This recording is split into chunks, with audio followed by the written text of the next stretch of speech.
Good day, and welcome to Africa Teen Geek. This is a STEM digital school. If you have just joined in, this is a grade 12 physical sciences class. I am Nonkululego Madondo, and I am your teacher for physical sciences grade 12. I hope that everybody has been doing quite well with the revision so far, as we started off with momentum and impulse, and we did vertical projectile motion last week, and today we're continuing. We're starting everything from the first term, and we're moving through up until we get to all the the stuff until term 3 and term 4. So we're going to be doing it like that every week.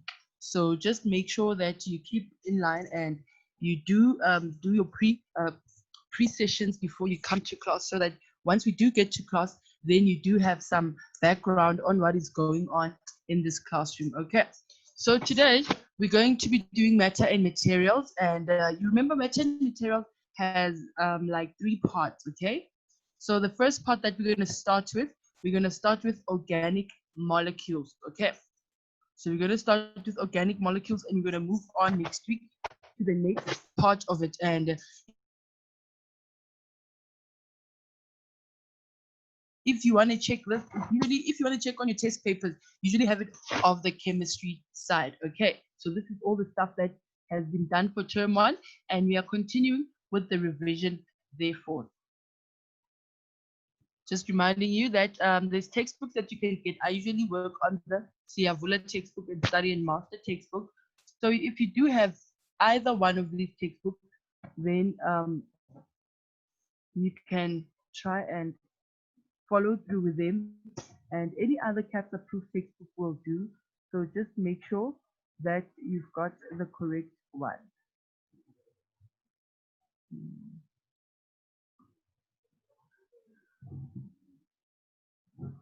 Okay, I'm just trying to get on to the next slide.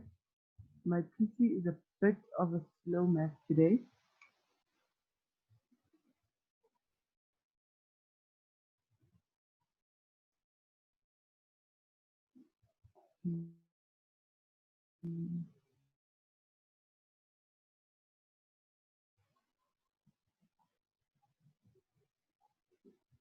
Okay, so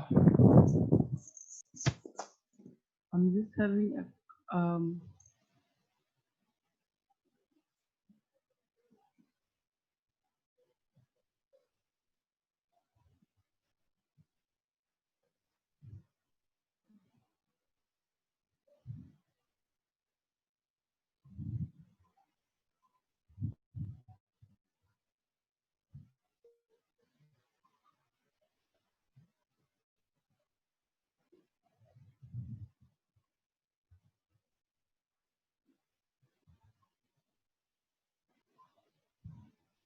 okay, sorry, my slide just took a bit of a turn. I'm just trying to open it again. I'm so sorry about that, but this is so interesting, guys. Today, basically, we're going to be learning on how to name our molecules, because sometimes we've got different types of molecules in our chemistry part of physical sciences. So we're going to be learning how to name them, and how they come about, and how their structures look like. So that's basically my slide to open up again. I'm just gonna, okay, here we have it. I think it's all the way. So working on the document before classroom. It just needed a little bit of a refresh. Yes, so there we have it. Okay.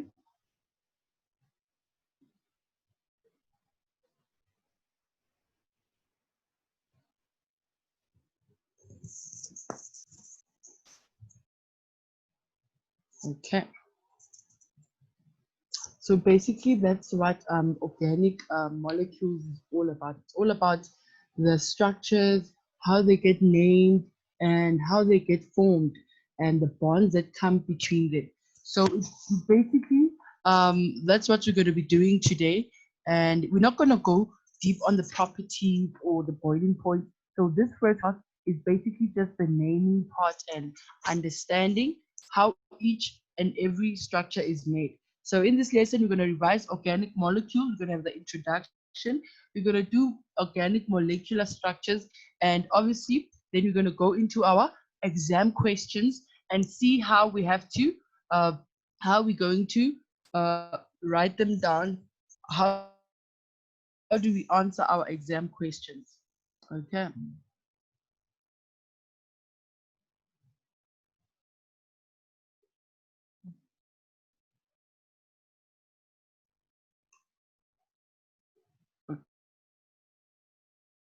Okay. So from our introduction, it says an organic molecule is one which contains carbon. So important to also remember is that not all compounds is not all compounds that contain carbon are organic. Okay. So some of them that contain carbon, or all the organic compounds have carbon, but not all carbon atoms are organic. Okay. So which means that you can have others that do have carbon, but they are not organic. So that's basically what that part means. Okay. Just having a little ball with my slow computer today. Okay.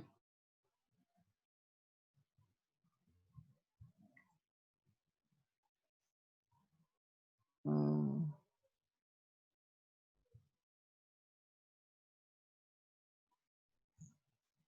so the following are noticeable exceptions. So you've got either carbon monoxide, and we have carbon dioxide, and we also have carbides. For example, we also have carbonates, which is calcium carbonates, and carbides, which is calcium carbides, and cyanide, e.g., for example, sodium cyanide. So usually, these are the following noticeable exceptions. Okay, so organic molecules can range in size from a simple molecules to complex structures containing thousands of atoms. Okay, so which means that you can have very small structures that only have one carbon to very large complex structures that have, you know, long chains of carbons and that also branch out with other carbons. So basically that's what it means, that it can differ in sizes. So you need to be clear of that. Okay. So although carbon is present in all organic compounds, other elements such as hydrogen, oxygen, nitrogen, sulfur, phosphorus are also common in these molecules. Okay, you guys are going to see that more as we move into the lesson further. We're going to start, I'm going to show you guys how, what we mean with this regard. So these compound atoms, they do have carbon, right? But they tend to have other structures like hydrogen, oxygen, nitrogen, or any of these attached to their molecular structure. So an organic molecule, what is it? An organic molecule is a molecule that contains carbon atoms. So like I've already mentioned, is that organic molecules, the first thing that has to come to your mind, grade 12, is that an organic molecule has carbon atoms. Okay. So generally bonded to other carbon atoms as well as hydrogen atoms. Okay. So that's what you guys have to remember when it comes to organic molecules. So it says here, organic compounds are very important in daily life and they range from simple to extremely complex. From the food that we eat, from, you know, many things, vitamins that we eat, many of them are also organic compounds. As you might have seen that sometimes they talk about organics. For example, if you go buy food at Woolies, you'll know that they tend to mention that they've got a lot of organic food, very fresh foods. So these things, they all part of the organic compounds that you guys can find in our daily lives. So it says here, our bodies are made up of organic compounds. Very much interesting, right? Primarily because the food that we eat as well as the clothes that we wear. So our bodies, we also have carbon compounds inside our bodies. And so basically, Organic compounds are everywhere. They're in our daily lives. We can have them in our bodies, in the clothes that we wear.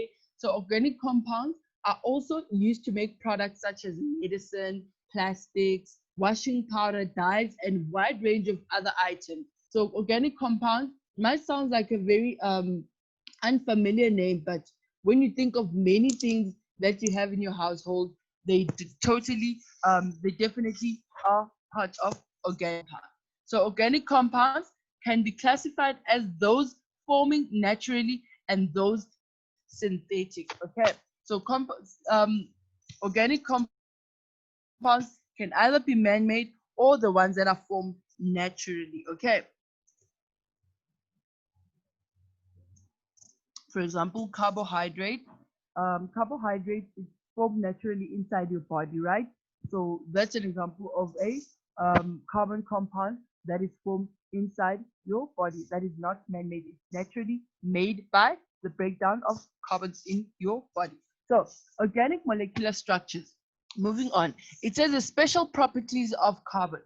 Carbon has a number of unique properties which influence how it behaves and bonds with other atoms.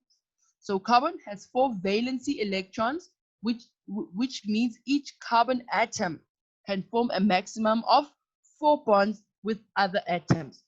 So when you have your C, there we have it right here. This is your carbon. Whenever you draw your carbon, it will always have 4 valencies that can bond with other atoms. Okay? So that's our carbon. And carbon, okay, valency. The number of bonds that carbon can form with other bonds verifies that organic compounds can be very complex. What does that mean, guys? Sometimes we can have 1 carbon or 5 carbons that are linked together, and they're all bonded with different elements all around them, which makes them very complex compounds. Okay. So carbon can also form bonds with other atoms like hydrogen, oxygen, nitrogen, and halogen. Halogen, this is the the other one that you guys are going to see. We're going to talk about the fluorine, chlorine, etc. Okay, so those are our halogens. We're going to see them as we go into the lesson. So it says carbon can bond to form straight chains, branches, or cyclic molecules. That basically means, guys, that when you have a carbon here, you can have bonds to form a straight chain. So it means we can have three carbon atoms in a straight line or branches. So on these 3 carbons, on one of their branches, you can have the carbons that are formed there. And you can have either cyclic molecules, you can have your OHs, you can have your hydrogens alone. So it depends on how your carbon atom is formed. So carbon can form bonds with other carbon atoms to form single, double, or triple covalent bonds. That means that when you have your carbon bonds, if you have 2 carbons joined together, they can either have a single bond between them, they can have a double bond between them, or they can have 3 bonds between them. Do you understand, great child?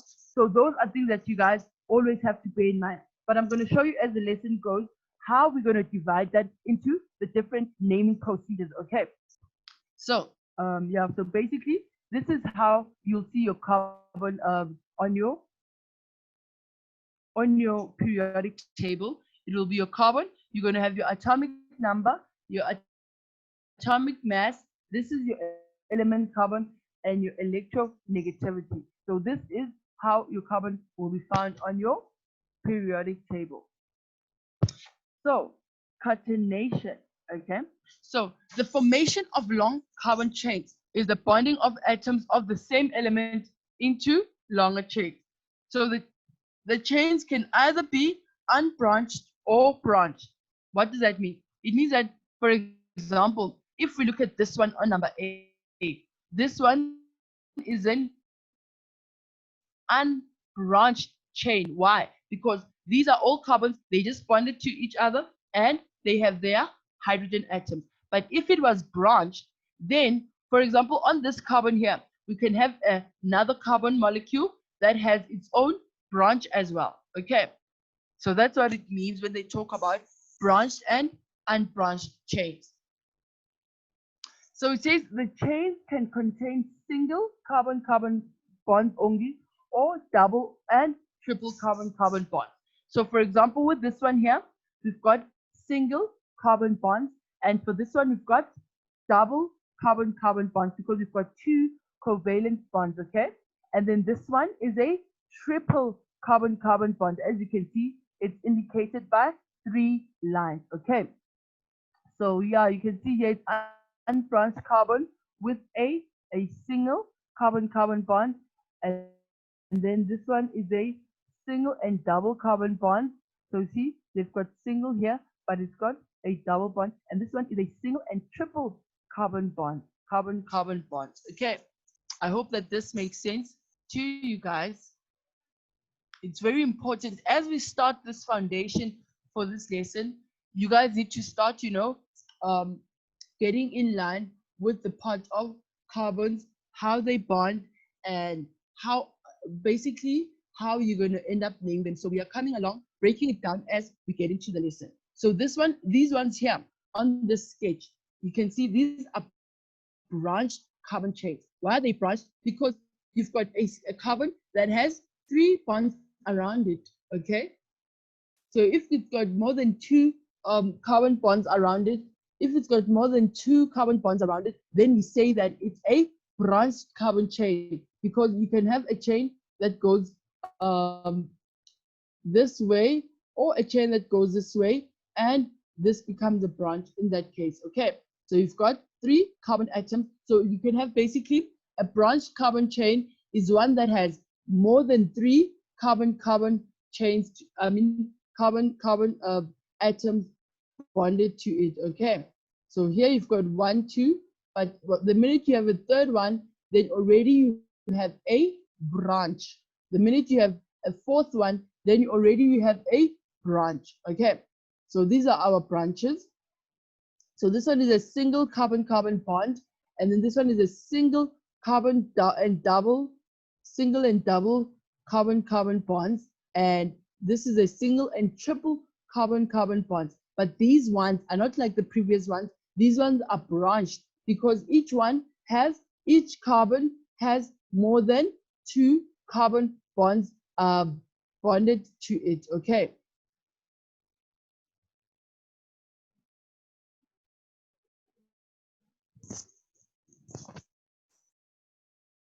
So moving on to the next one. So on the basis of the position of the carbon on the periodic table, most of the bonds formed with other atoms are covalent, okay? So the following are examples. For example, the carbon-carbon bond, the difference in electronegativity between 2 carbon atoms is 0, okay? So this is a pure covalent. Why? Because it's 2 carbons, they are equal, they have the same electronegativity, so their atoms will be a 0, okay? So this is a pure covalent bond. But once you have CH, it's a carbon-hydrogen bond, the difference in electronegativity between carbon, remember it's 2.5, the electronegativity, but for hydrogen it's going to be 2.2. So it's small in such a manner that the bonds are almost purely covalent, but they are not purely covalent, okay? So these are some of the theory things that you guys need to know and understand, and it will be very useful when it comes to your multiple choice questions or theory questions that can be asked in any part of your exam paper 2. So the result is that most organic compounds are nonpolar, affecting some of the properties of organic compounds. This part, we're not going to delve into it very much because we're going to talk about properties and polarities. We're going to see, and the boiling point, we're going to see all of that once we get to the second part of the matter and materials. And that's good, something that we're going to do, I think, next week. So for now, we're just dealing specifically with the organic molecular structures. So the sources of carbon. It says here the main source of organic compounds is carbon dioxide in the atmosphere, because that one is basically what we cannot escape. It's what is already in our atmosphere, okay? So that's the main source of organic compound. So plants convert carbon dioxide and water using sunlight into sugar through photosynthesis. So I think those of you that are doing life science will be very familiar with the term of photosynthesis. So it's when plants convert carbon dioxide and water using sunlight into sugar. So basically organic compounds, which means basically carbohydrates. Okay. So they get formed. You get your carbon dioxide from air, and then you're going to have your hydrogen, your water, your hydrogen oxide, and that will give you your glucose plus your oxygen. Okay, so that's the natural order of life. Basically, plants do that naturally by themselves. There's no man-made theory that goes into that. Okay, so the process of photosynthesis confirms that plants make their organic compounds through photosynthesis, while animals feed on plants or products in order to gain the organic compounds they need to survive. So fossil fuels such as coal, petroleum, and natural gases are important sources of carbon. Okay, so representing organic molecules. It says numerous ways that there's many ways of representing organic compounds. Okay, so you can find them in nature, in man-made, like we already spoken about it. So there's many ways in which we can represent organic molecules. It is thus important to know all of these ones, because in grade 12 you're gonna be required to know how to name them, to know how to draw them, to know how to decipher, for example, how many methane, what methane is, how many carbon, what each carbon represents. Okay, so in order to easily recognize a molecule, regardless of how it's represented, four main ways of representing a compound in two dimensions for purposes of illustration. Okay, so the following two molecules will be used as an example to explain the difference between these two compounds. Okay, so we've got two methyl propane, and then we've got butane. Okay, so the structural formula, it says for the structure, yes, let me just see.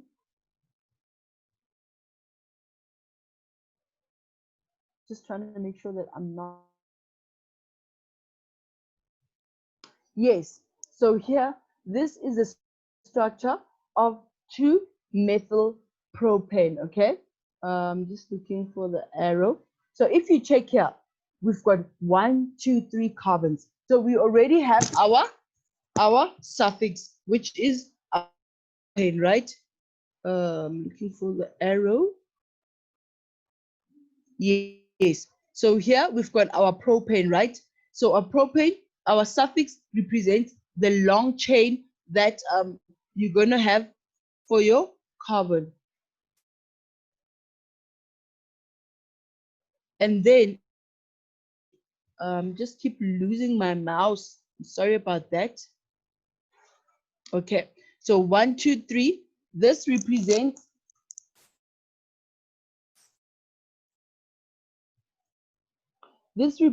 our propane. It's 1, 2, 3. It's going to be propane.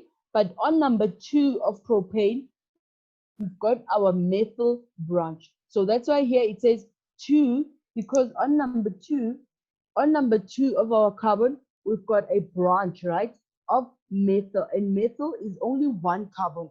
One carbon is named methyl. So we've got 2 methyl propane. Okay, so I'm just giving you guys a quick flow so that you guys can see, but I'm gonna explain thoroughly how we get to draw our structures, or how we get to name our structures as we go into this lesson. Okay, so then now we've got butane. Butane is 4 carbons and it's got single bonds. So here the N represents, you see even the side, the N represents that it's single bond. And even the side for the butane, you see it says butane, so it's going to be single bonds. Okay,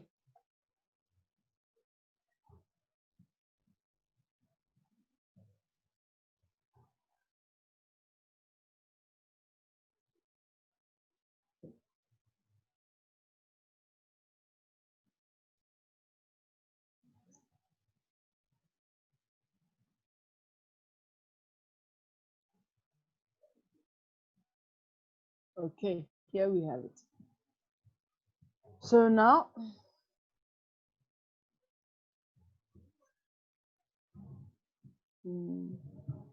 I've moved too far.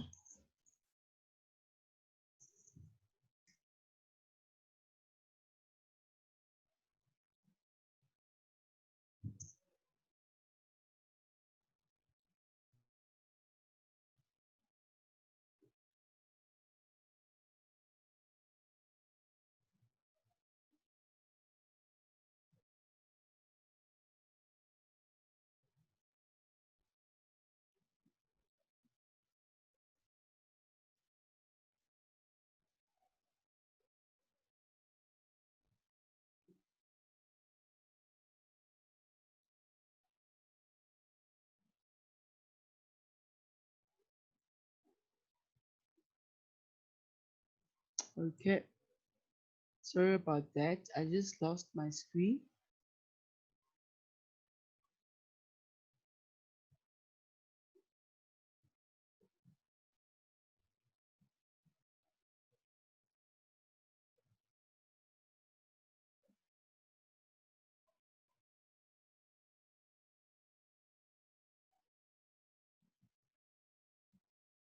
Okay,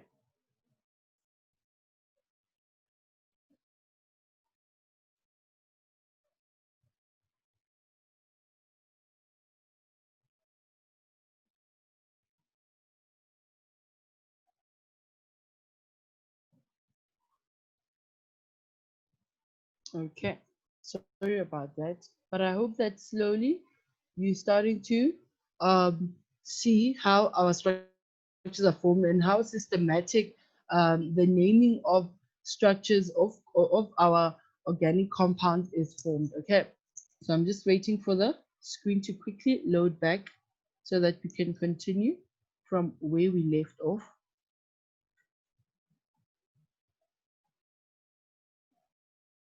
Okay,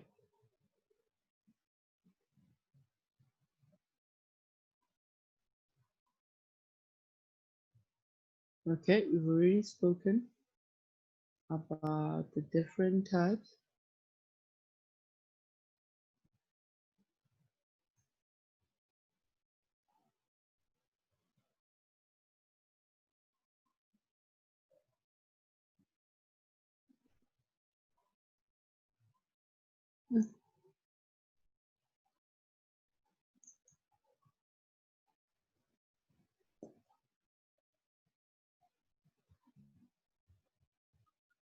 Okay, so we've gone on. Okay, we've already done this. The carbon atoms. We've spoken about the different types of bonds that you guys can find, the types of covalent bonds that you can find, and we've already spoken about the carbon-carbon and the carbon-hydrogen, spoken about photosynthesis as being part of organic compound, and we were still doing this example where we explain how these two structures are formed, okay? So moving on, it says the different ways of representing carbon atom bonding to four hydrogens. So these are the different ways. You can either have it in this form in a straight line graph, or you can have it as two-dimensional, or you can have it as a three-dimensional structure. Okay, so these are the different ways of representing a carbon atom bonding to four hydrogen atoms. But it depends on your structures and how they are going to be formed, okay? Because it's not always going to be a singular, it's not always going to be a methane or a single carbon bonded to hydrogen. Sometimes it's complex and it also can be represented in all these three ways, okay? So semi-structural formula. The structure of an organic compound can be explained without writing out all of the hydrogen carbon carbon hydrogen bonds, okay? So for example, we've got one like this, okay? So this one, we already know 1, 2, 3. This is still 2-methyl propane, right? Remember before we had a long structure that was represented, but in this case, we're going to write the hydrogen as H3. So it's representing the hydrogens, that the three hydrogens that are formed around this carbon. Okay, so this is another way of representing our carbon atom. Our first method was one like this, where it was a thorough structure, but I advise you guys, please, in your exams, grade 12, do not try and make it different. To draw a structural formula, make sure you draw this one. I prefer this one because it's a full out structure and it shows each and every bond, and if it's a single or a double, or and all the hydrogens individually. Okay, so it's always best to choose this structural formula, but you will have other structural formulas like this that they can give you in the test. So if they ask you something like this in the test, you already know that this is 2-methyl propane and this is a butane because it's a single chain that has 4 carbons. Okay, so then now we also have a condensed structural formula. A condensed structural formula, it means that in this case, we're not going to draw a structure, but we're going to write the carbons exactly the way they are. So this one is going to be our first carbon on our left-hand side, and then this one is going to be the carbon that's attached to this branch, which is 2-methyl. That's why you have it in a bracket, because it's what is actually a branch on this carbon, and it'll also have 1 hydrogen, and then the other bond will have your carbon H3. Okay, so you guys see now the different structural formulas. So you've got your first one, which is your structural formula. Then you have your second one, which is your semi-structural formula. And then we've got our third one, which is a condensed structural formula. So also, grade 12, be clear that you guys can also differentiate what is asked in the questions, because they can ask you either three of them. Okay, so they can ask you to write the condensed structural formula, they can ask you to write the structural formula or the semi-structural formula. You need to be able to differentiate what is being asked in the question. Okay, so branches of subchemical groups are shown in the bracket. So the bracket in this case, in a condensed structural formula, is always a branch. Okay, the branch will always be in a bracket. Okay, so here you can see butane, we do not have a branch, so it's just going to be the carbon and the H's together. Okay, I hope that all of this makes sense to you guys and you'll understand it even when it comes to your test or the examinations. So it says here, now we move on to the molecular formula. So it says the molecular formula of the compound shows how many atoms of each type are in a molecule. So the number of each atom is written as a subscript after the atomic number. Okay, so the molecular formula of 2-methyl propane is, how many carbons do we have? I just want to show an example. So you see, you've got 1, 2, 3, 4 carbons, and how many hydrogens do you have? You've got 3, 6, 7, 8, 9, 10 hydrogens. So this is another way of also writing them down. This is our molecular formula. So this one, it counts. It doesn't count branches or lines or chains. It counts how many carbons are there. We've got 4. And how many hydrogen atoms do we have? We have 10. So this is how our molecular formula can also be represented in this structure. So molecular formula gives no structural information about the compound. Okay. So molecules are not 2-dimensional. An example of methane is shown. Okay.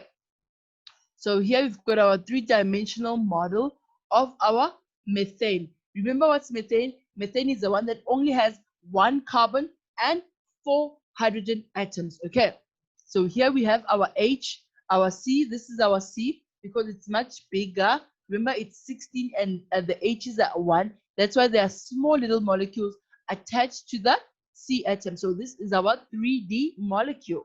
Okay, so dashed projecting into page. So this one is also another one that you can have. So solid wedge sticking out of the page. Okay, so this also represented. So this is a 3D tetrahedron. Okay, so this can also be a way of representing our 3D structure of our methane. Okay, so see, once again, our methane is C with 4 H's. or you can write them as CH4. So these are all the different ways of representing a molecule or methane in this particular instance. Okay.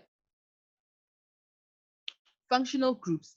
It says the reaction of a compound is determined by a particular group of atoms and the way in which they are bonded. Okay.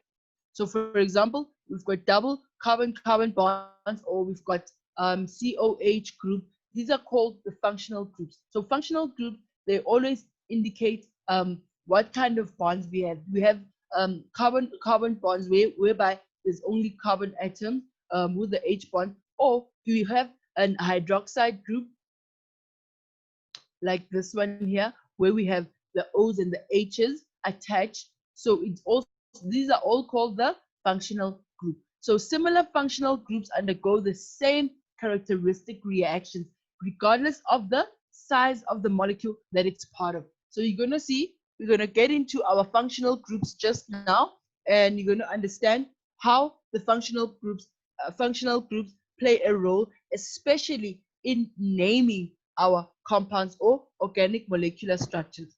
So molecules can have more than one functional group, okay? So which means that they can have basically two names. You can have a methyl propanoate, for example. So it's got two names because it's got two functional groups in one molecule. So in one group of organic compounds called the hydrocarbons, the single, double, and triple bonds between carbon atoms give rise to alkanes, alkenes, or alkynes. So these three, the alkanes, alkenes, or alkynes, they can either have single, double, or triple bonds. But what's important about them is that it's purely carbon and hydrogen bonds. There is no other elements. There is no oxygen. There's no nitrogen. It's just purely carbon and hydrogen bonds. Okay, so they're called hydrocarbons, like we've mentioned before. These are called hydrocarbons. They can be alkanes, alkenes, or alkynes respectively. So examples of fractional groups are double carbon-carbon bonds in the alkanes and triple carbon-carbon bonds in the alkynes. So these are examples of functional groups. So once you have double carbon-carbon bonds, then you have alkenes. If you have single carbon-carbon bonds, you've got alkanes. And if you've got triple carbon-carbon bonds, then these ones are the ones that will have a Y, which will be called alkynes. Okay. So in another group of organic compounds called alcohols, now alcohols, you must know, whenever you see the word alcohol, you know that now we are going to start including an oxygen atom there. Okay, so alcohols have an oxygen and hydrogen atoms are bonded to each other to form a functional group. Okay, so yes, so these are the hydroxyl groups, not the hydroxide. Okay, they're the hydroxyl groups. Okay, so an alcohol compound that has OH in it.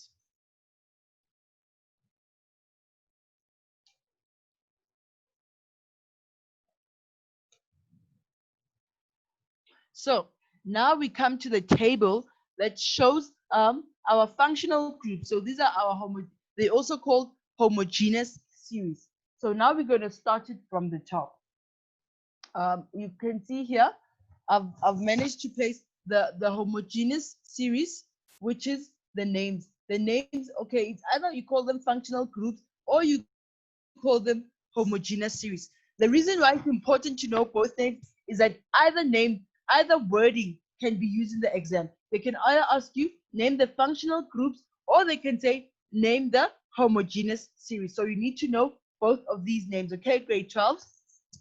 So you can see on this side, you've got 1, 2, 3, 4, 5, 6, 7, 8, 9 functional groups or homogeneous series. So these ones are things that you must know on your mind, because in your exam, they're not going to ask you, they're not going to give you this table. It's something that you are going to have to know on your own for your paper 2 exam, okay?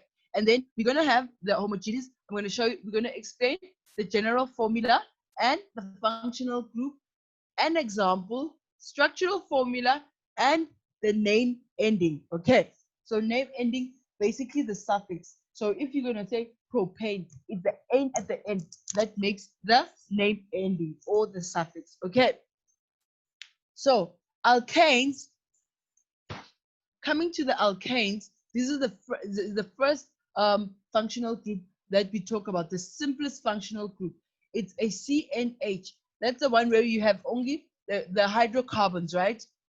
The hydrocarbons, and they have single bonds, right? They have our single bonds. An example is a propane. Propane. So this is an example of propane. Propane is one that has 1, 2, 3 carbons, okay? Remember, methane has 1, ethane has 2, and then 3 is propane.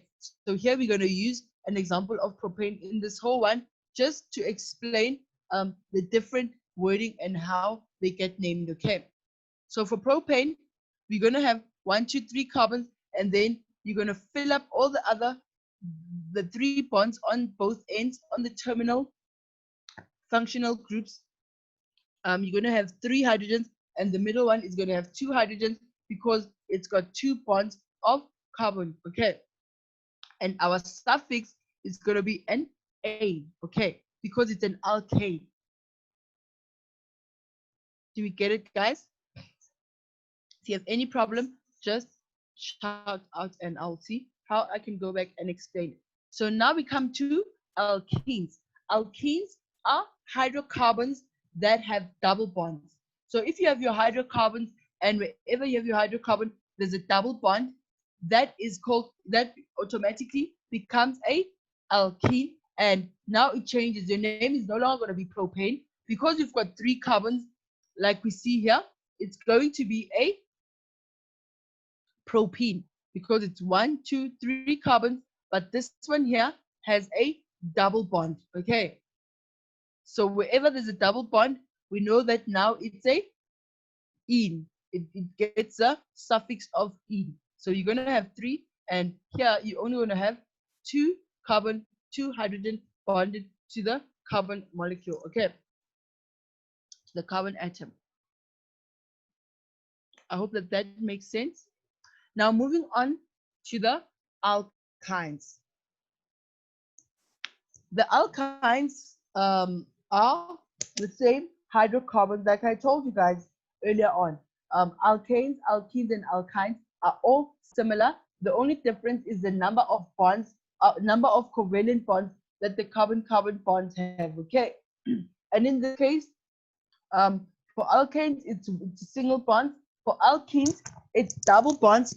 And for alkynes, it's going to be a triple bond. So if we have propane, if we've got 3 carbons, we already know that it's prop, but we don't know if it's propane, propene, or propyne. And that's going to be determined by how many bonds we have here. So in this case, it's going to be a triple bond, right? But it can be in either one of these carbons, okay? No, but if it's on the end, it has to be at the end of the carbon, okay? On the terminal functional group.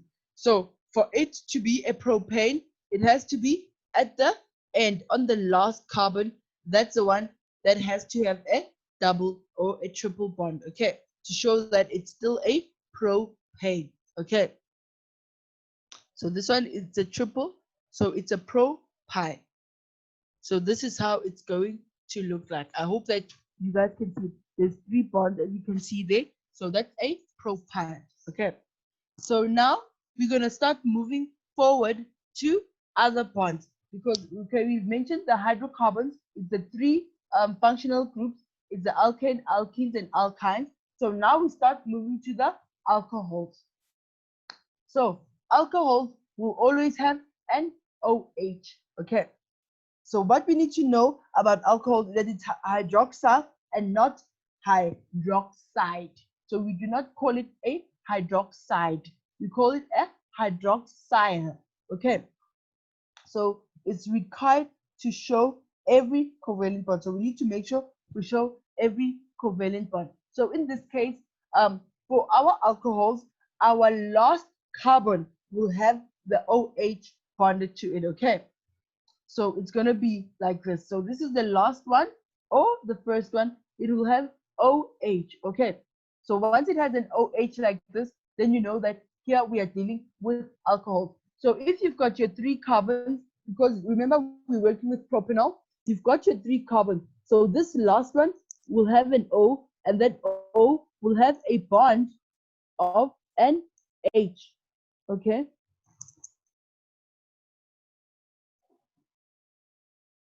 It's going to have a bond of an H right there. Okay. So it's going to be COH, and this is going to be propan 1. Why is this a 1? Because our OH is attached to the first propane, okay? So it could have been this side or it could have been that side. It would still have been propan 1 because it's on your first one. So if it was here, it was going to be propan 2OL 1 propanol, okay? So the propanol is 1, 2, 3 is still on propanol, okay? So the alcohol is attached to the first carbon or the last one, but in this case it will be propan 1 O. So this is propanol 1 propanol, okay? So you can either name it like this one on top or the one at the bottom, propan 1 or 1 propanol. But I think this 1 propanol is much more simpler. Why do we have this one? Because our OH is bonded to the first carbon or the last one. So either or. Okay. So if it was in the middle, it was going to be 2 propanol. Okay. So suffix ends with an O. Hope that you guys are all still keeping up in here. Then on our 5th homogeneous series or our functional group, we're going to talk about the alkyl halide, okay, or haloalkanes, okay. So the haloalkanes are the ones whereby you have our carbon, which is bonded to an X, and our X in this case is represented by the fluorine, chloride, bromine, or iodide, okay. So you can have either one of these halogens, okay. So these halogens are attached to your alkanes, okay. So as you can see, halo, which is the halogen attached to your alkane, and our alkanes, remember, it's our single hydrocarbon bond, okay. So you can see here it's going to be 1 chloropropane. So we're using chlorine for this in this case, okay. So it's going to be 1 chloropropane. So what does 1 chloropropane mean? It means that our chlorine is going to be on our first it's going to be on our first carbon, whether it's this side or that side. You can always count it from left to right or from right to left. So that's why this one, it's going to be our 1 chloro and then propane, because it's got 1, 2, 3 carbons. Okay, guys, I hope that all of this is making sense, because it's very important that you understand how these functional groups are determined and how the structural formulas are as well. Okay.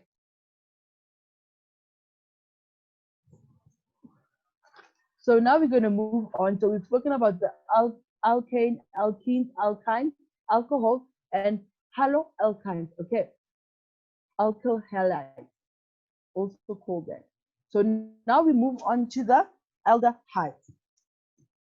So our aldehydes, what we need to know about our aldehydes is that on the terminal functional group, there is an oxygen that must sit on either the first carbon or the last carbon. So basically, that's what it means by the terminal functional group. Terminal means the first or the last. This first one or the last one. There must be an oxygen attached to it. So that is what makes up an aldehyde. So there you have your O. You could have had it here, or you could have had it here. So on your first terminal functional group or your last terminal functional group. So on each other terminal, you can have your oxygen attached, and that will be your aldehyde. And our aldehyde have an Al at the end. Okay. So in this case, if we're going to have propane, then on our last one, we're going to have our oxygen, and we're going to have our H bond there, and this is going to be our propanol. Okay. So make sure you don't get confused between propanol and propanol. Okay. Alcohols and aldehydes are different. The carbon on aldehydes, the oxygen has 2 carbon oxygen bonds. But in this one here, we only have a single oxygen and hydrogen bond. Okay. I mean, a single carbon oxygen bond. But for the aldehyde, you've got a double carbon oxygen bond. Okay. So that's the difference between propanol and propanol. Okay. Then now we move on to ketones. Okay. So what we need to know about the ketone is that it's similar to aldehyde, but the difference between aldehydes and ketones is that the oxygen, the double oxygen bond, is not on the terminal functional group, but it's in the middle carbon. So it will always be the carbon inside and not the carbon in the terminal edges like the aldehydes. With the aldehydes, the oxygen bond, double bond, has to be on this side or on the ends, but with a ketone, it has to be in the middle. So there, it changes the name or the suffix to propanone. Okay, so it's got propanone to represent that it's a ketone. Do you understand, guys? So now you can see the difference between ketone, aldehydes, and alcohols, right? With the alcohols, you've got a single carbon oxygen bond on the side. With an aldehyde, you've got a double carbon oxygen bond, but with the alcohol and the aldehyde, they are both on the terminals, which means on the first or last carbon. But when it comes to the ketone, you're going to have an oxygen bond in the middle carbon, okay, not on the terminal carbons, okay, and that will become propanone, okay. So now we're going to have carboxylic acids, so which means in this case now we have acids in our carbon or organic molecular structure, right? So how is this going to be represented? This is going to be represented by our carbon bonded to a double bond of oxygen and a single bond of OH. So this is like a mixture of your aldehyde and your alcohol, right? So I'm saying it in this manner so that you guys can try and, remember it much easier to summarize it once you get to the exam, so that you don't get too nervous and don't remember how our carboxylic acid. You just need to remember, oh, okay, it's a mixture of our alcohols and our aldehydes. Okay, so it's going to have a double oxygen bond there and a single OH bond there. Okay, so this is propanoic acid. Okay, so it's got double oxygen and an OH bond. So this becomes our propanoic acid, methanoic acid, ethanoic acid. So it always has an acid at the end, okay? And then oic acid, okay? And then last but not least, we've got our esters, okay? So our esters, they're much similar to our ketones. They have the oxygen in the middle of our compound, right? But in this case, you've got 2 different bonds of oxygen. You're going to have a double oxygen bond up there, and you're going to have a single oxygen bond there, okay? So it's not like it's not exactly like the ketone. The ketone has 1 double oxygen carbon bond, but this one has a double carbon oxygen bond and a single carbon oxygen bond. So this becomes a methyl ethanoate. Okay. So why? We're going to have the methyl because this now becomes a branch. It's no longer a full it's no longer a propanol. Okay, so now this, after the O, this becomes a branch to this, so it's going to be methyl 1,2-ethanoate, because the ester is attached to the second carbon. Okay, guys, I really hope that all of this makes sense to you guys, and you guys are starting slowly to understand how these bonds are formed. But if you don't, guys, please make sure, don't allow me to pass by without you understanding something here, because this is important. This is our first part of organic chemistry, and you need to know your organic molecular structures. Okay, so now we move to our second table, where we're going to have examples of organic molecules: ethane, propane, and methanoic acid. Okay, so here we've got our ethane, which is going to be C2H6, and the second one will be our chloropropane. So this is basically the ones that have halogens, right? The ones that have halogens attached, which is going to be the haloalkanes. Okay, so the minute you see chlorine, fluorine, iodide, or bromine, you know that it's an haloalkane. Okay, so already you can write that down. So this is a methanoic acid. So this is already our carboxylic acid. It already falls under our carboxylic acid. So what's nice, guys, you guys can just write it just by looking at it like this. It's nice that you already write it down, that this one is our alkanes. This is our you go back to your table, you've got your alkanes, you've got your haloalkanes, and you've got our carboxylic acid. So it's good that you write them down so that you know what is happening. Okay, thereafter, once they've given you guys a name, they've given you the name of ethane. You know that ethane has 2 carbon atoms, right? So you're going to write your 2 carbon atoms, but it's an ane, so which means that it's a hydrocarbon. It's a hydrocarbon with single bonds. Okay, so it's going to be 2 carbons with single hydrogen bonds around it. So that's why you see it the way it is there. Okay, and then when it comes to chloropropane, on our last or our first carbon, we're gonna put in our chlorine, because it says 1 chloropropane. Okay, so you could have had it here, or you can also have it there.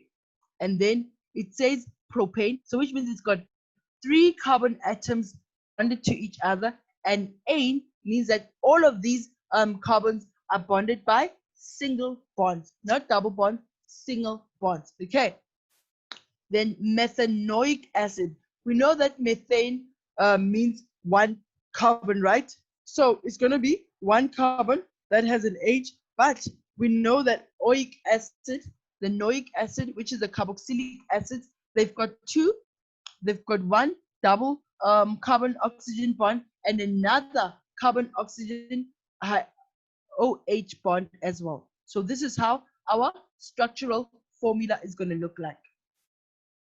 So what do we have?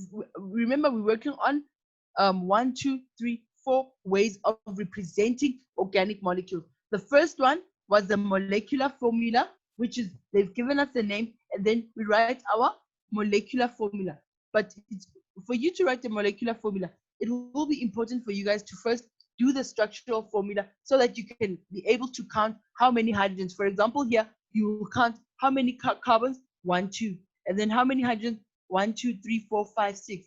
So whenever they ask you for the molecular formula, draw the structural formula first so that you do not get confused and you do not miss out on a hydrogen or a chlorine, etc. Okay, so chemical formula, the chemical formula that indicates the types of atoms and the correct number of each atom in a molecule. Okay, so here it doesn't really deal with the structural formula. Okay, but it only cares about the atomic number, the number of atoms in each molecule. So that's basically what it counts. Okay, and then now we've already spoken about structural formula. It shows how atoms are attached or bonded to one another within each molecule. For example, where there's double bonds, it will be indicated by 2 lines. Where it's single bond, it will be indicated by 1 line. So this is your structural formula. Okay. And then now we move to our condensed structural formula, which is a notation that shows how atoms are bonded together in a molecule, but it does not show all the bond lines. Okay. So this one, it will be just, like I said, if you want to write a condensed structural formula once again, it will be very important for you guys to draw it first, okay? It will be very important for you to draw it first so that you can be able to see that this is HCOOH. Okay, it's much easier to see once you have your structural formula. So I advise you, grade 12, whenever you get a question where they want to ask either the formula, the molecular formula, the structural formula, the condensed formula, or the molecular model, etc., first do the structural formula. This is the first one that you need to draw so that you can be able to count your hydrogens and your carbons for your molecular formula, or even your condensed structural formula. You'll be able to see how each of them are placed together. Okay. So there on the bottom, we've got our molecular model. So this is how our molecular models can be explained. Okay. So this is basically a 3D representation.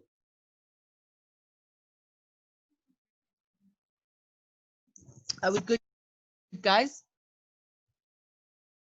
Slowly, guys, we're building into getting to name, getting to draw, and getting to count the number of atoms in each molecule. Okay, so I hope that we are all following through in that formula. Okay, so now we come to the naming. Remember, so far what you've been doing, we've been given a name and we managed to draw it. We managed to write down the number of molecules, structural formulas, etc. But now I want us to get to the part where we, for example, are given a structural formula, a condensed structural formula, or a molecular formula, and you have to name your structure. Okay. So they say when naming an organic compound, there is always a prefix, a root, and a suffix. Okay. So prefix is the first part, root is the middle part, and suffix is the end part. So the prefix indicates a number of repeated groups. Okay. The number of repeated groups, and the root indicates the number of carbon atoms in the longest continuous chain, and the suffix shows the homogeneous series that the compound belongs to. Okay. So now let's see. The number of groups, you will never have more than 4 groups. Okay.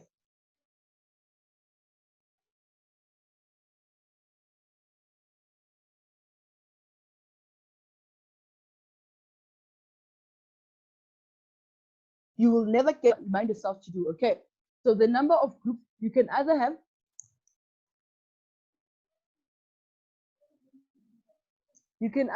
two groups, which is di, 3 groups, tri, or 4 groups, which is tetra. Okay. So that depends on how many groups that you have of your molecules. Okay.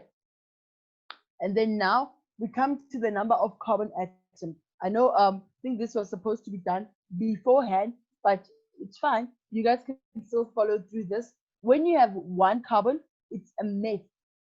When you have 2 carbons, it's an eth. When you have 3 carbons, it's going to be a prop.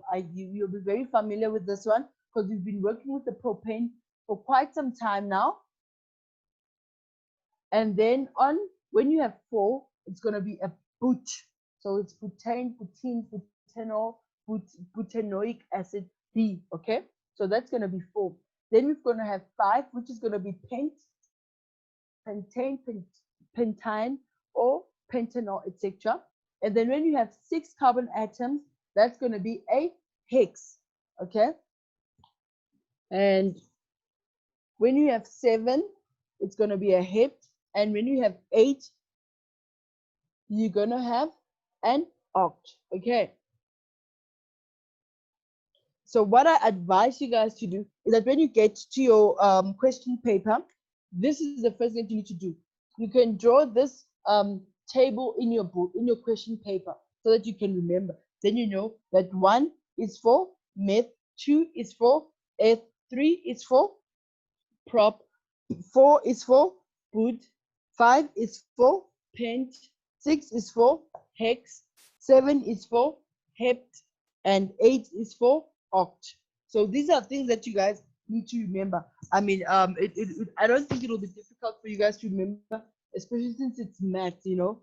Pent, you know, a pentagon has 5 corners, hex is 6, hept is 7, and 8 is octagon. Okay, so this is how you can remember your roots. Okay, so now there's important terms that we have to remember when we are doing our molecular structures, organic molecular structures. It says the first one that you need to remember, it's your hydrocarbon.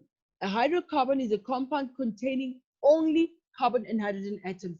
An example of that is alkanes, alkenes, alkynes. Okay, they only have carbon hydrogen bonds.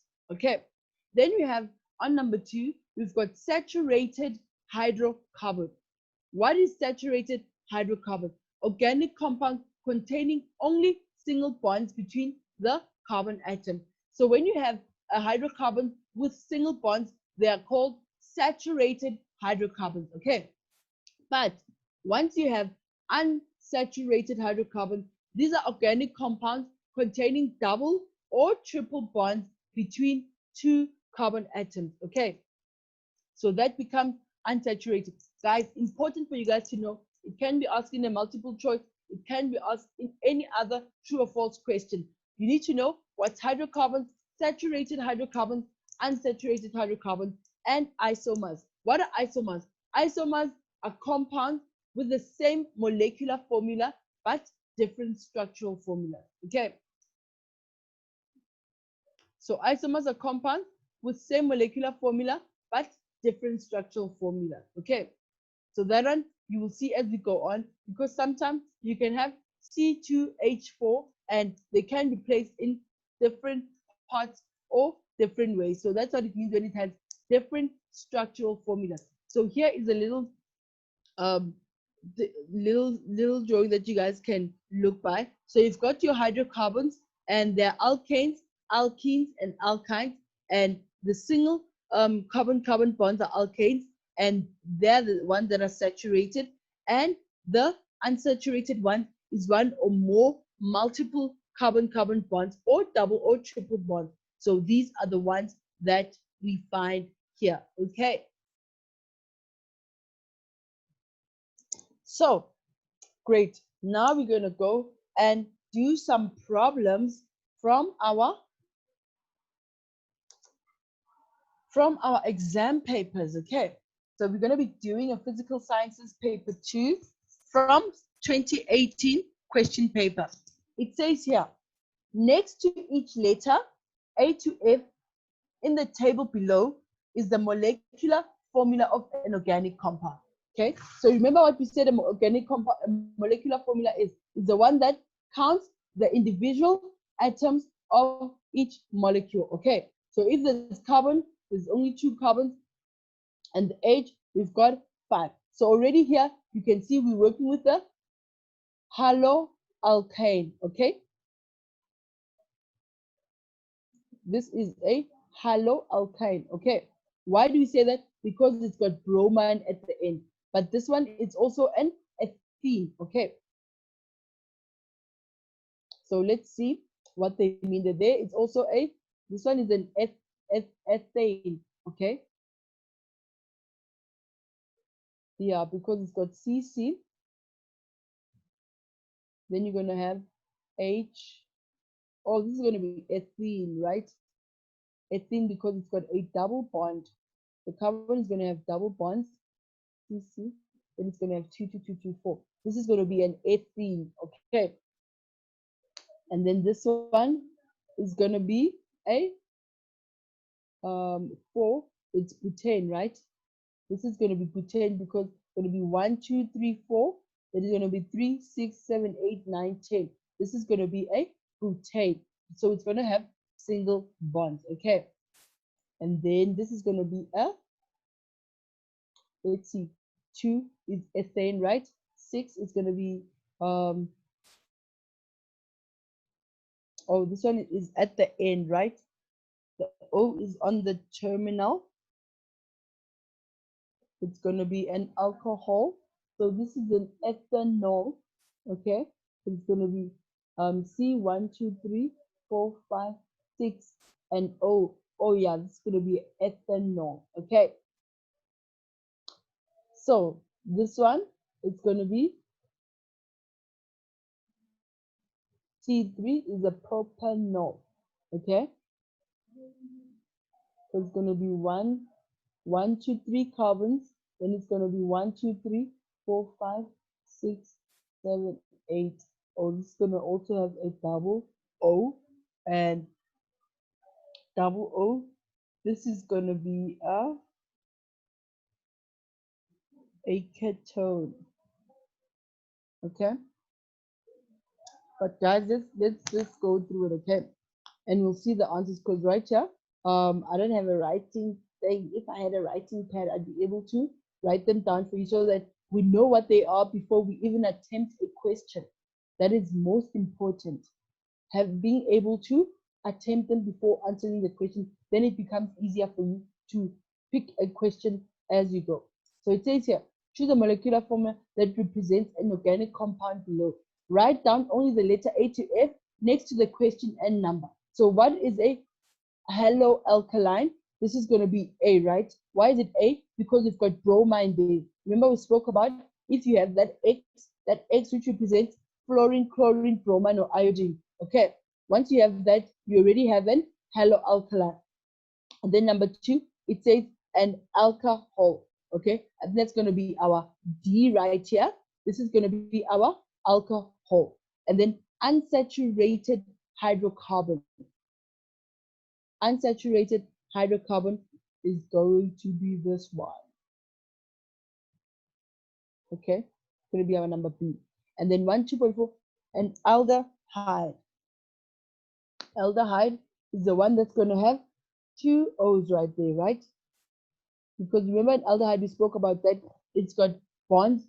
It's got 2 oxygen bonds on one carbon oxygen bond and 1 single oxygen bond, right? Carbon oxygen bond. So this will be our number F. So a product of thermal cracking compound C is going to be our E, right? Or it's going to be our B. E. Okay. So yeah, here we have it. Unfortunately, I don't have a writing pad that I could have drawn you guys the structures to make it easier for you guys to understand how these aldehydes would have come together. But let's now check on 2.1.9. And a haloalkaline, which is this one right here. We're going to say it's A, right? Yes, so that is A. So 2.1.2, an alcohol, in this case, it's going to be our D, right?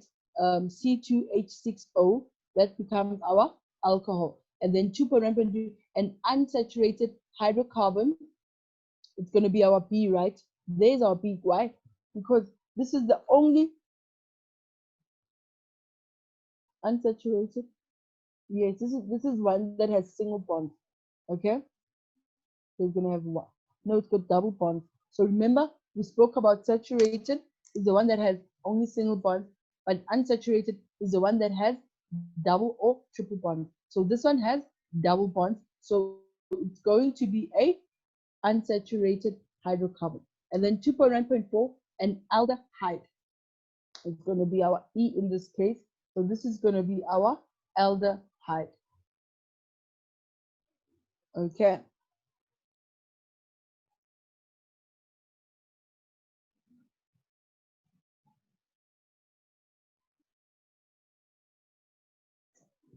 Okay. There we have our oxygen atom. So it's going to be 1, 2, 3, 3, 4, 5, 6. And then here we're going to have a double O atom at the terminal. Okay. This here we have our O at the terminal. So a product of thermal cracking of compound C, it's going to be B once again. It's a product of thermal cracking of compound C. So this is the one way our carbon atoms, they have a double bond across each other. Okay. I know, guys, that this can be very complex, but if you start practicing them, I'm telling you, grade 12, you guys are going to do so well because practice makes perfect in physical science, especially when it comes to this part of our paper. Okay. So we're going to move on to, we're still on the 2018 question paper. It says here, if compound F is a carboxylic acid, write down the following. It says 2.2.1, the structural formula of the functional isomer F and the IUPAC name of functional isomer F. So there we have our F, right?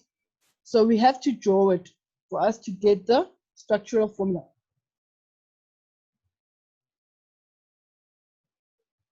So it's going to be 3 C's. There we have it.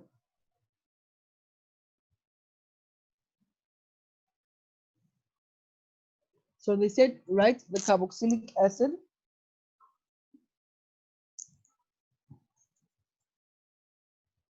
Write down the following structural formula of the functional isomer of F. So there we have it. You can have it either on this first one or the last one. Okay. So the whole structure has to be correct. Only functional group correct. No, you get an answer for all of it. The whole structure has to be correct for you to get a correct answer. Okay. So there we can have it. 1, 2, 3, right? You can either have it on the end or the beginning. Okay. On one of the terminals, right?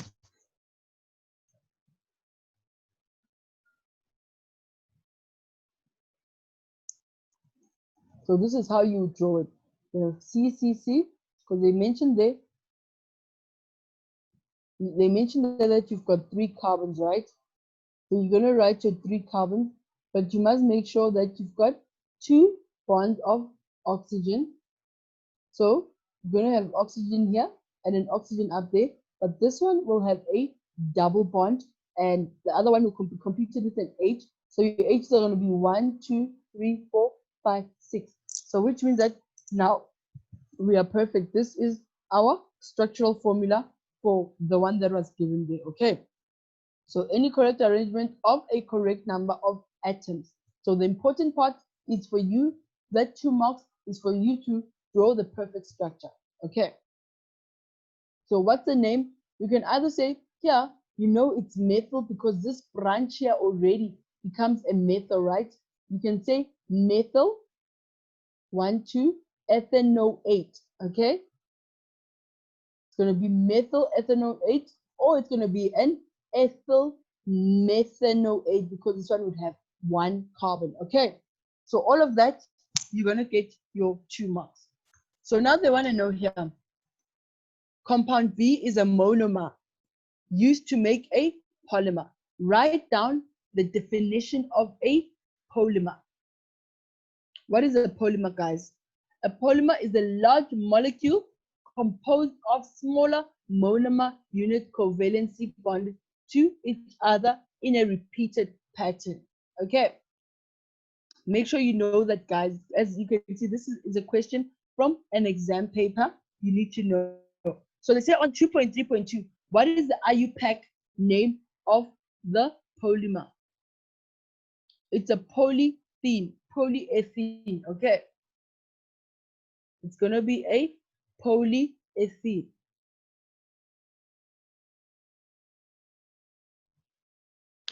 And then the next question, they want to know a balance equation for the polymerization reaction. Okay.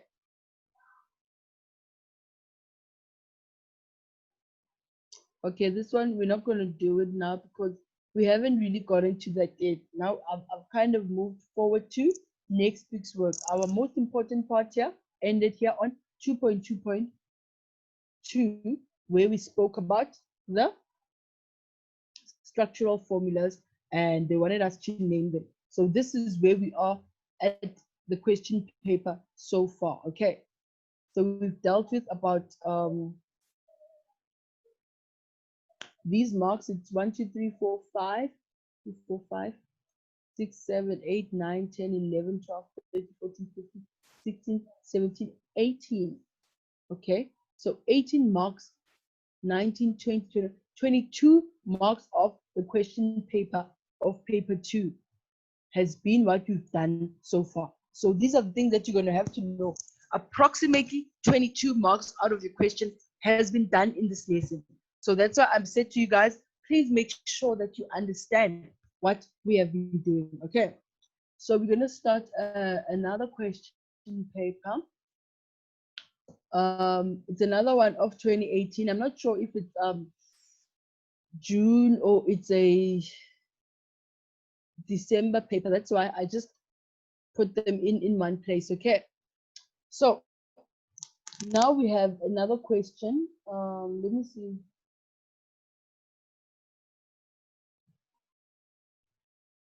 Okay, so now we have November 2017, right?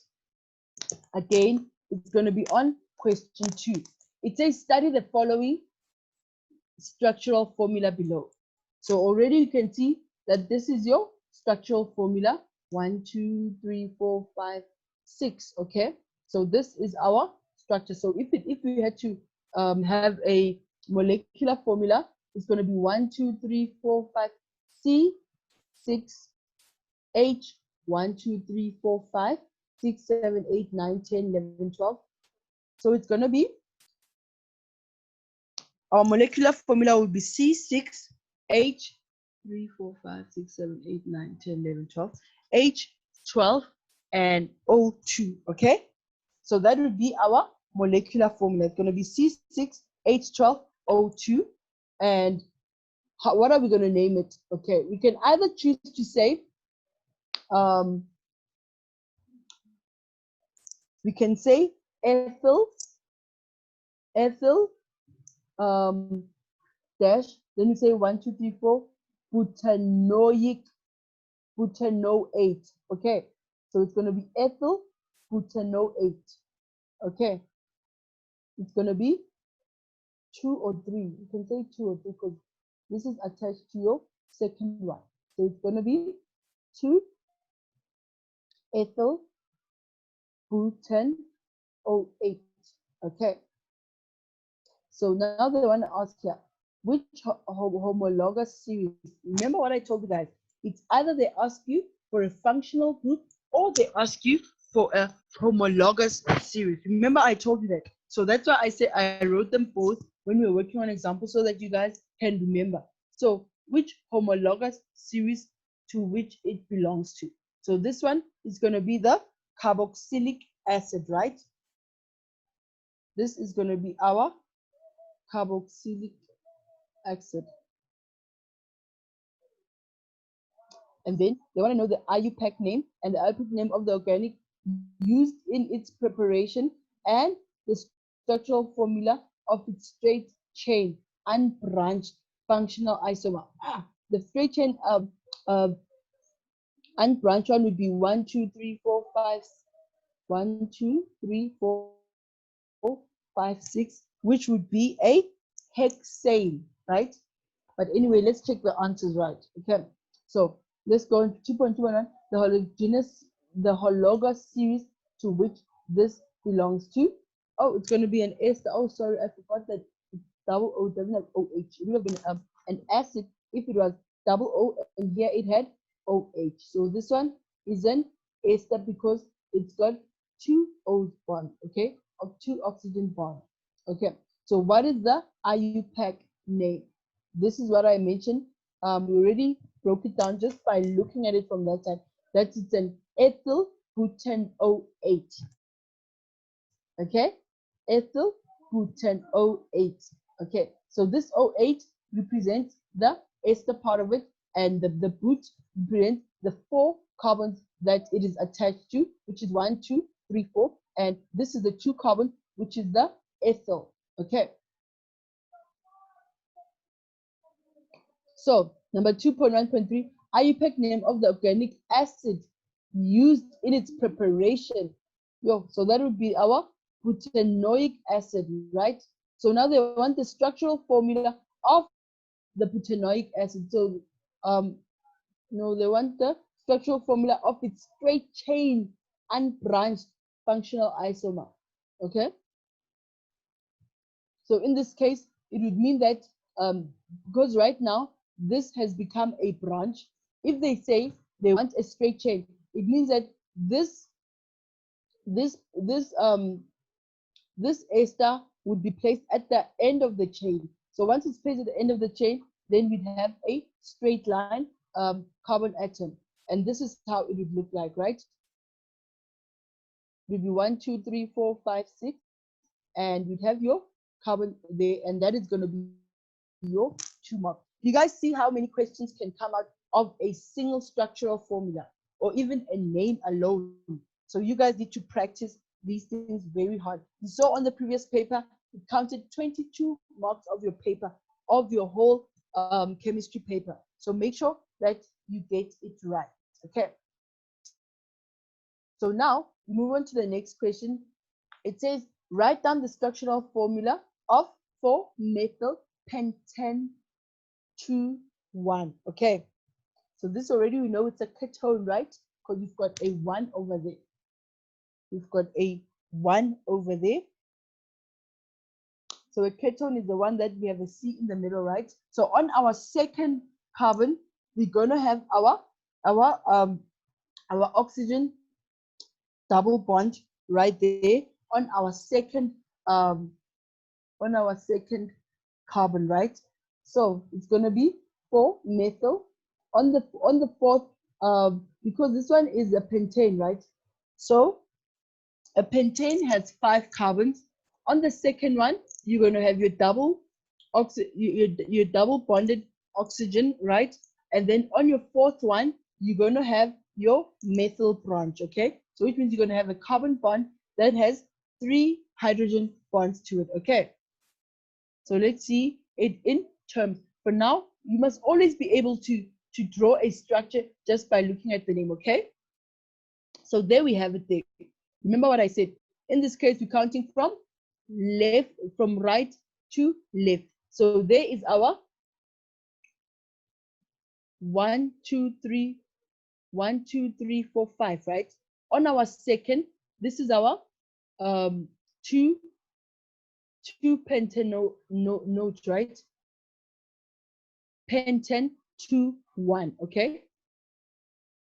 Or you can say pentanone, 2 pentanone. You can say 4-methyl 2-pentanone, okay?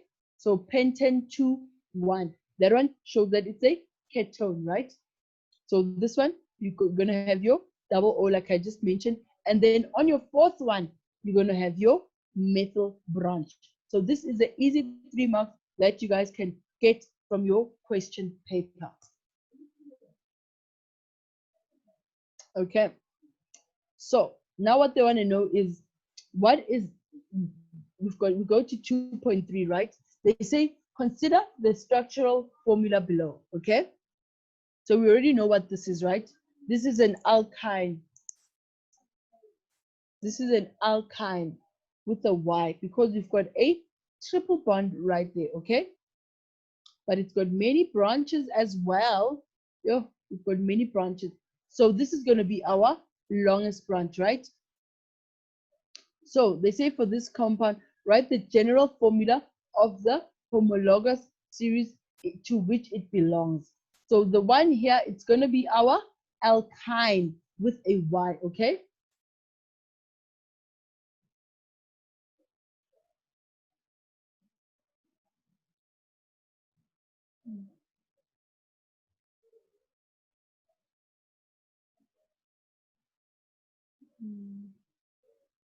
Okay, so but here they wanted the general formula. Okay, they don't want the name. They know that it belongs to a specific one, but what is going to be the formula? So we see the formulas. These are also things that, but you're going to see them as we go on with the lesson next week and the other week. We're going to get to see how to write the formula for each of the structures. Okay.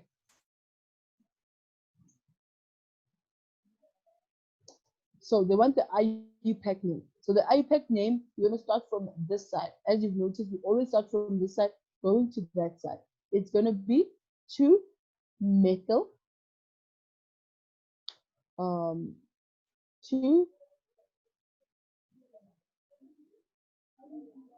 2-methyl, 1, 2, 3, 4, 5 ethyl, 6-methyl, 1, 2, 3, 4, 5, 6, 7, heptene, okay, heptine, okay. You guys see how they got that? We started from this side, started with this branch. It's going to be 2-methyl, and then 1, 2, 3, 4, 5 ethyl, and 6-methyl heptine. Okay, let's see how they wrote it on this side. See, 5 ethyl, 2 and 6 dimethyl heptine. Okay, 5 ethyl, 2 and 6 dimethyl 3 heptine. Okay, so you also mentioned the number in which your bond was created. It's on 1, 2. On your third one, you have your triple bond, and that's what makes our heptine. You guys see how simple this stuff is. They just need some concentration and understanding and practice. Once you know them, I don't think there will be any one that you won't be able to name after all that we've done so far. Okay, so now we're going to move on to the next problem of November 2017. Okay, we're not going to move to the second question.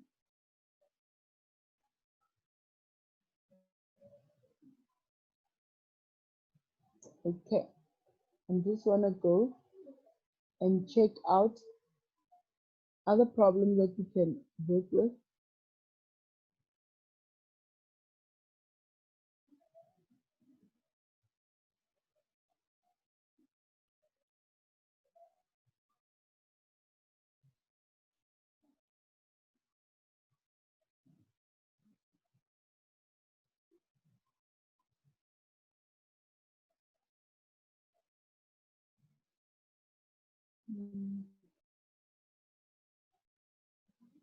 Okay, I'm just trying to get some good examples that you can work with on Snaplify. Or just remind you guys that you guys can also get yourself Snaplify. Okay, Snaplify is an application. It's going to be free until the 31st of December 2020.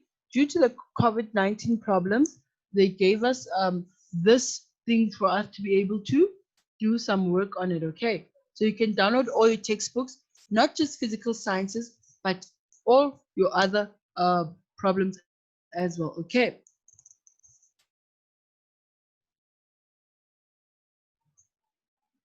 So you see, this is a book that I have on Snaplify. It's a study and master textbook. I just want to see if there isn't any more problems that we can actually do, seeing that we still have some time. Okay.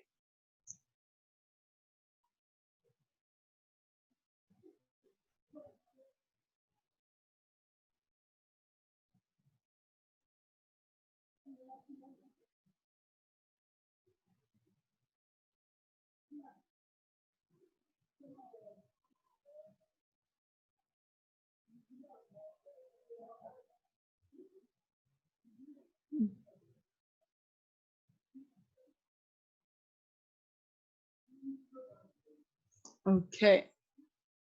So it seems our Snaplify is letting us down, but nonetheless, there's many ways to kill the cat.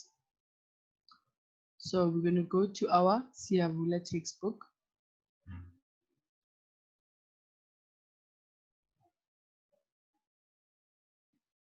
I know there's some other examples that you guys can see that you guys can work out, but I don't know why our Snaplify is failing us today.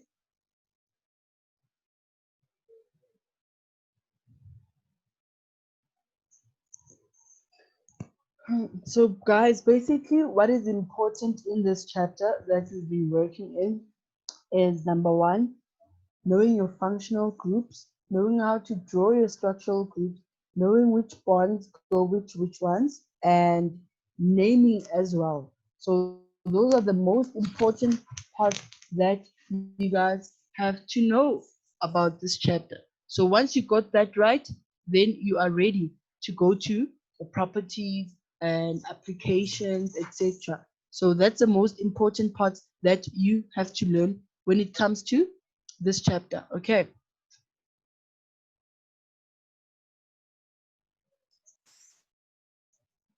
So I'm just trying to get us some more examples because our simplified has failed us.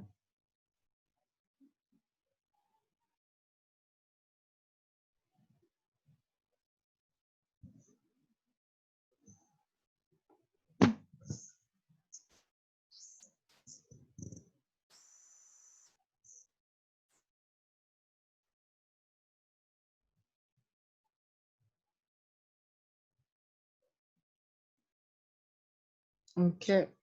So it's taking a bit of time, but please bear with me.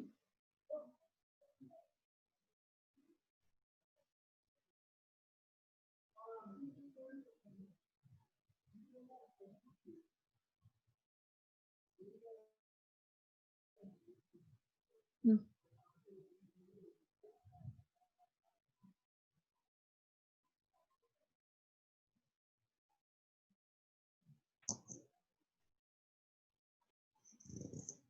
Okay.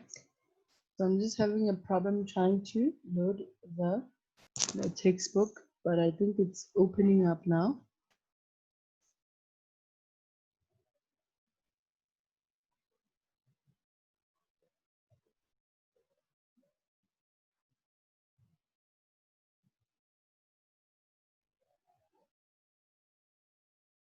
Okay. Oh, here we have it.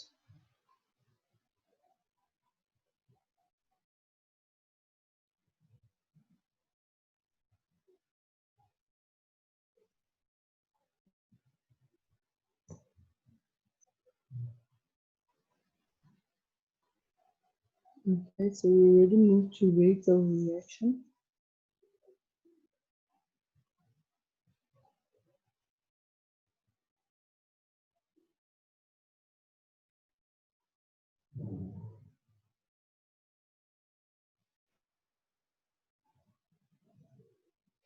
There we go.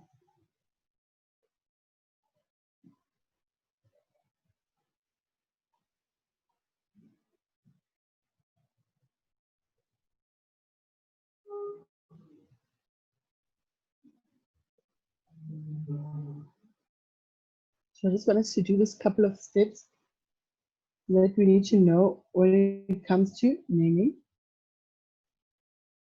I want us to do examples that deal with how to name.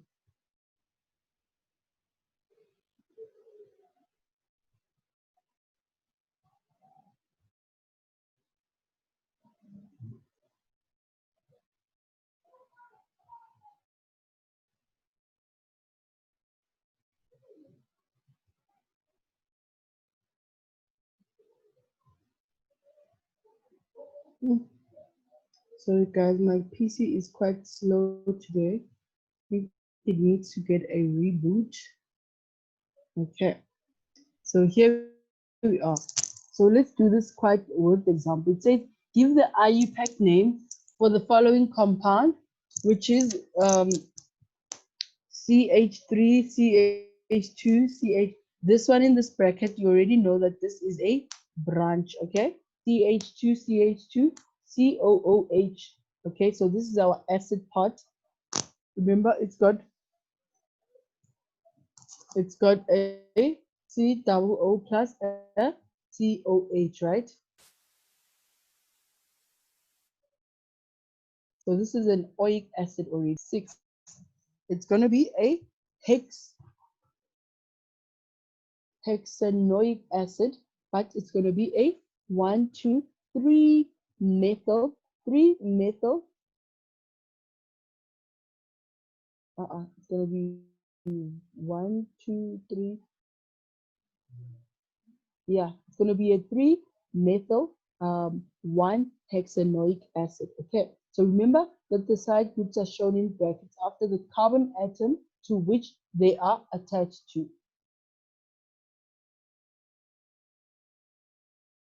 So let's see the step by step that they use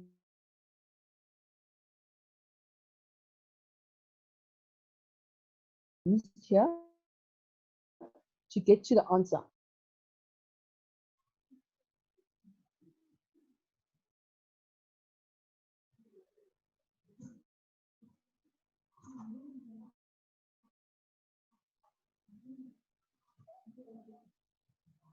Okay. Oh, I'm just gonna go over. So the first step when they ask you to give the IUPAC name,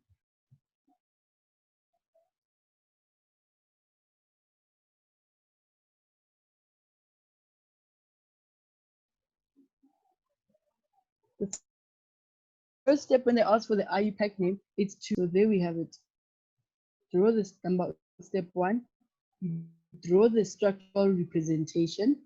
So here we have it 1, 2, 3, 4, 5, 6, right? Then on our first one, you're going to have our acid there, which is going to be our OH and an O with double bonds there.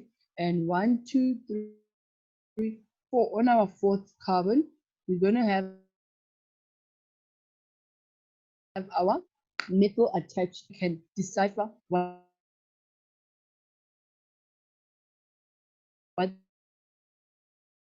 they are looking for, right? So the compound has a COOH group and therefore a carboxylic acid and the suffix of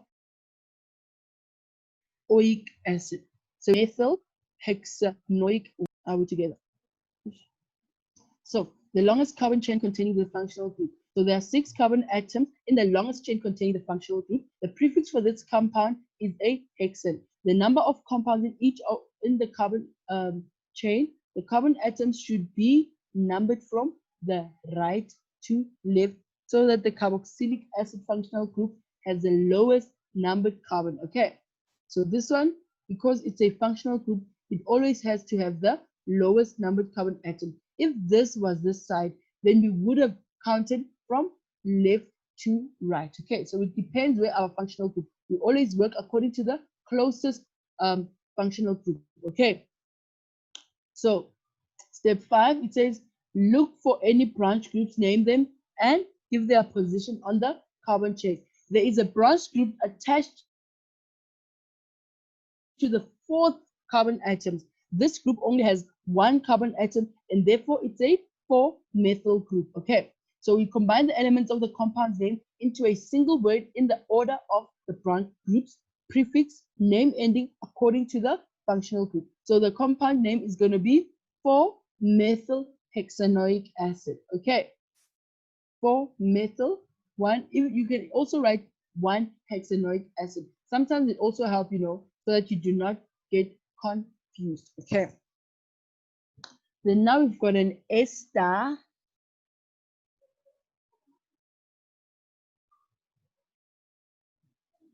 Okay. So an ester, we know that is an OH, right? So how are we going to name this? We're going to have 1, 2, 3, 4, 5, 6, right? So we're still working on our hexane. Okay. Then it's going to be 2-hexane OH, right? It's going to be 2-hexane OH. So the compound and COO functional group is therefore an ester, and the suffix will be an OH. This can be shown as like this. So, okay, so here we didn't make a large functional group, okay? Structural formula, okay? So here we have, it's going to be like this, right? And there's going to be our H, but it's going to be on our second one. So the left half of the compound contains a carboxyl group and is therefore from the carboxylic acid. The right half of the compound must be from the alcohol, okay? So it's going to be this one right here. So on step 3, we need to determine the number of carbon atoms in each chain. There are 2 carbon atoms in the part that contains COO from the carboxylic acid, right? So therefore, the prefix is going to be an ethane, right? So it's going to be 2 ethane, and there are 4 carbon atoms in the part of the chain without the carboxyl group from the oxygen, and therefore, which will be butyl. So this becomes, so basically what this means, it means that whatever is attached to the O, that is going to be our branch. So it's going to be 1, 2, 3, 4. So it's going to be a butyl, and then 2, then it's going to be a 2-ethanol, right? So let's see. So you look for any branches group name and give them their position. So there's no branch group. So this is going to be a butyl ethanoate. Okay. Butyl ethanoate. Okay. So I hope that all of this makes sense to you guys. There's a couple of things that you guys can also go and work out on your own. Here is exercise 4.17. It says, give the structural representation for the following compounds. I don't think this looks very easy, right, guys? So here you're going to have to draw, okay? So it's going to be a 3-methylpentanal, okay? And then B is butyl. Remember, guys, what I told you guys, the eels, they're always the branches, okay? So butyl pentanal, butyl pentanoate. So this one already is a ester. This is a carboxylic acid. So this is octane 4,1. So this is a ketone. Okay. Are we good to go, guys? And then on number 2, it says, give the IUPAC name for each of the following compound. So you're going to look at the compound right here.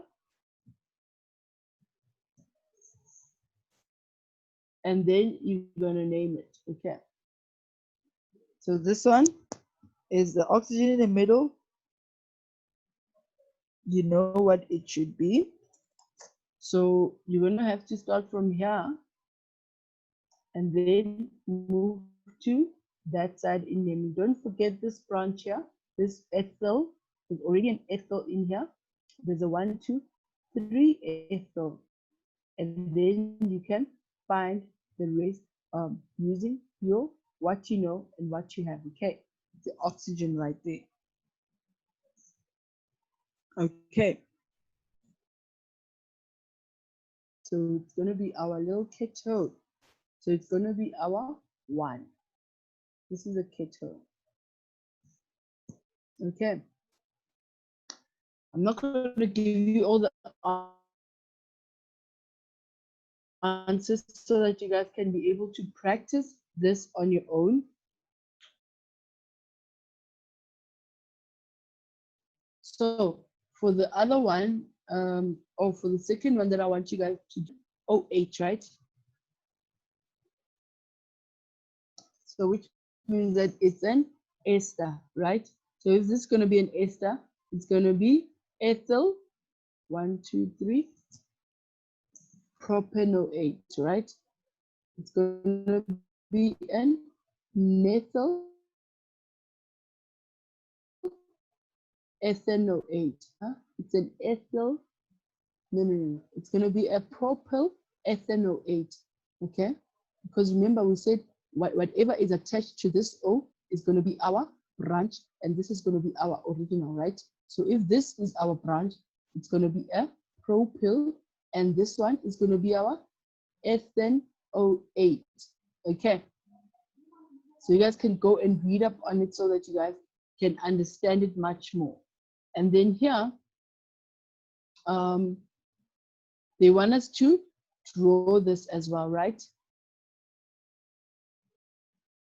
They want us to draw this as well.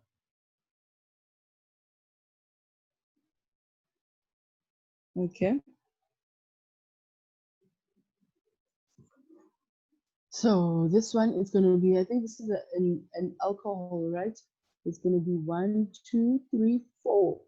It's going to be butanol. 1, 2, 3, 4. Yeah. This should be a butanol. Okay. And then this one, it's going to be a methanoic, yes, methanoic acid. Okay. Why? Because it's got a double O and it's got an OH. And that is our acid, right? It's our carboxylic group. I wish I had something to draw, but next time, guys, I'll probably have something to draw to show you guys with pen to make it much more simpler for you guys to understand. Okay.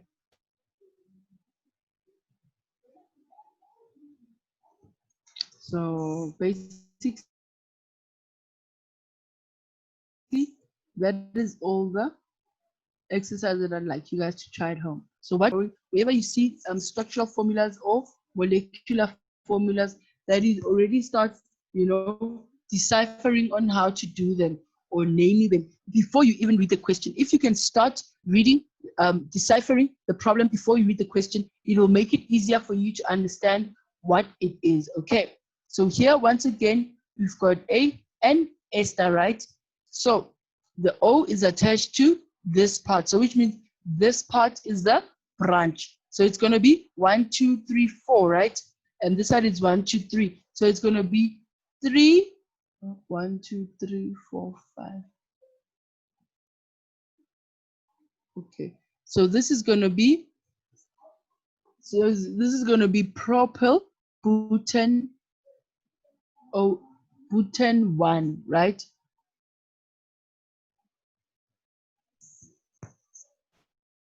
So it's going to be butane 1, 2, 3, 4. This is going to be a propyl butane 1. Yeah. Okay. Butane 08. Yeah, this is propyl butane 08, right?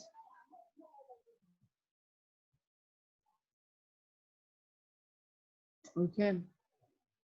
So this is what you have. You have a propyl butane 08. So much important, guys. I'm just choosing random structures without reading the question so that we can see if we are understanding how to name or how to break down these problems. Okay.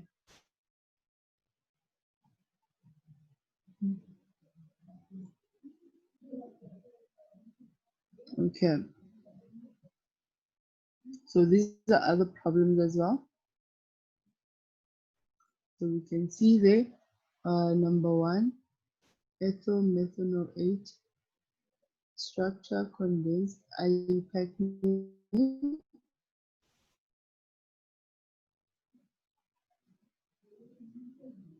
So this one is also an interesting problem that they did.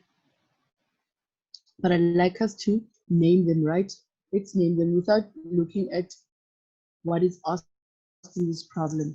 It says here, what is this one? This one will be 1, 2, 3. It's going to be a propane, right? But this one here is going to be 1, 2, 3, right? It's going to be a 1 propanol, right?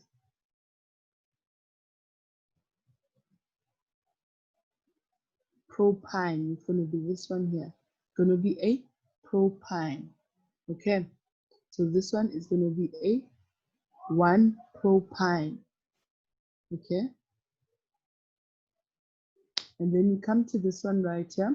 This one is going to be this one is a ketone, right?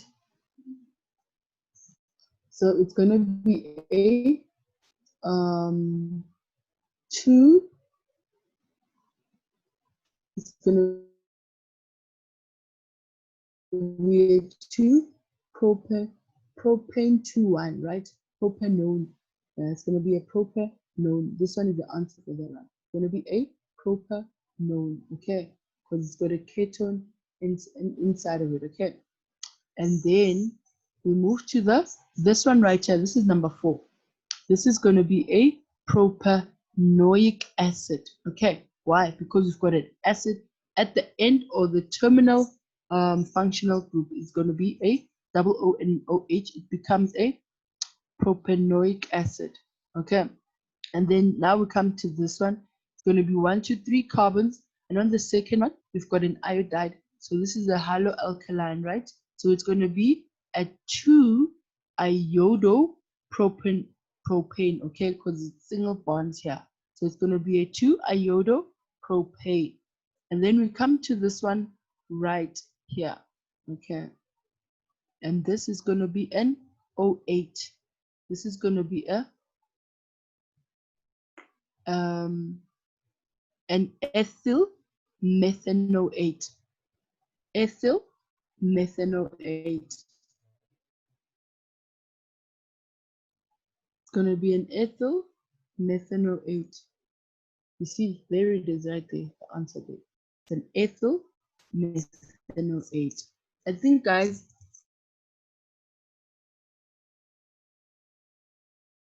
we have done many problems of naming, right? But we've come to the end of the lesson. I think I got a bit carried away with time, but I hope that everybody has had a very interesting classroom and you now understand how to name and make all these problems. From me, Nonkulego Madondo, I am your physical sciences grade 12 teacher. We're going to be doing the next part. I think it's the properties of organic molecules. We're still on matters and materials next week. So please catch me once again from 12:30 to 2:30. I am your teacher for physical sciences grade 12. Good day and goodbye.